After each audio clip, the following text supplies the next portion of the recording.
A 6% flight reduction is still in place at 40 airports across the country, including LAX. And also, there's no word on when it'll end. But looking at the numbers right now, there's about 49 delays and 46 cancellations. Well, CBS News senior transportation correspondent Kris Van Cleave is live in Phoenix with more on the effects across the country. Good morning, Kris. Thanks for joining us.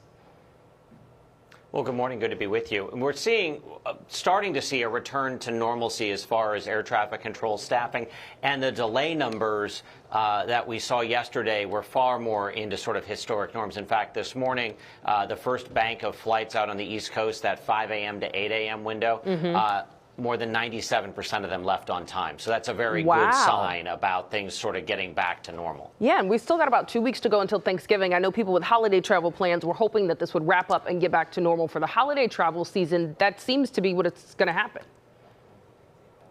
That's certainly what the airlines are hoping. You know, the FAA says they are watching controller staffing in particular, as it sounds like it's one of the main litmus tests as to when they allow the airlines to go back to a full flight schedule. The airlines we've talked to tell us they need 24 to 48 hours notice to do that, in part because they are canceling flights 24 to 48 hours in advance.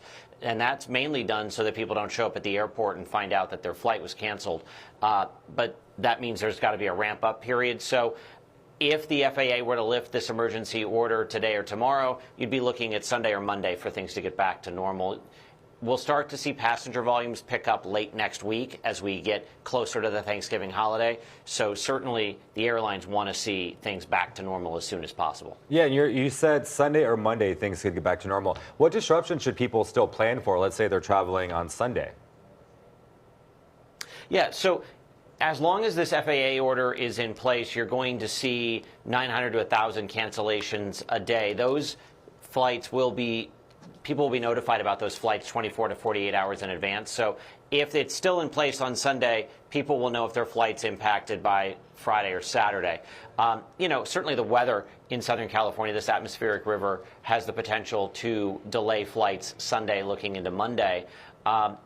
If the controller staffing goes back to pre-shutdown levels and there's that consistency and predictability, it gets a lot easier for the airlines to operate a more reliable and predictable operation. You will see passenger volumes start to fill up as the week goes on, so fuller planes, potentially longer lines at the checkpoints, the usual holiday stuff. But really, we're watching to see if the system reverts back to the way it was, 45 days ago. If so, expect the airlines to ramp service back to their expected levels. We know that's what everyone's hoping for. Kris Van Cleave, thank you so much for joining us. Sure thing. Good to be with you guys.